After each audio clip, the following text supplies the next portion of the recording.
Welcome. In today's video, we'll show you how to turn on disappearing messages and chats on WhatsApp web using your PC. This feature is perfect for enhancing privacy and keeping your conversations clutter-free. Let's dive right into the steps. First, open WhatsApp web on your computer. Launch your preferred browser and navigate to web.whatsapp.com. Make sure your phone is nearby to scan the QR code and log in. Once you're logged in, enter the chat where you want to enable disappearing messages. Click on the name of the contact or group at the top of the chat window. This will open the chat settings.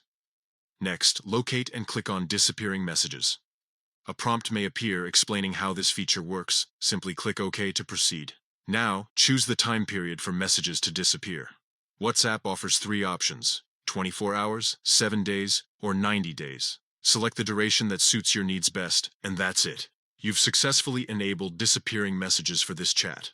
From now on, any new messages sent in this conversation will automatically disappear after the selected time frame.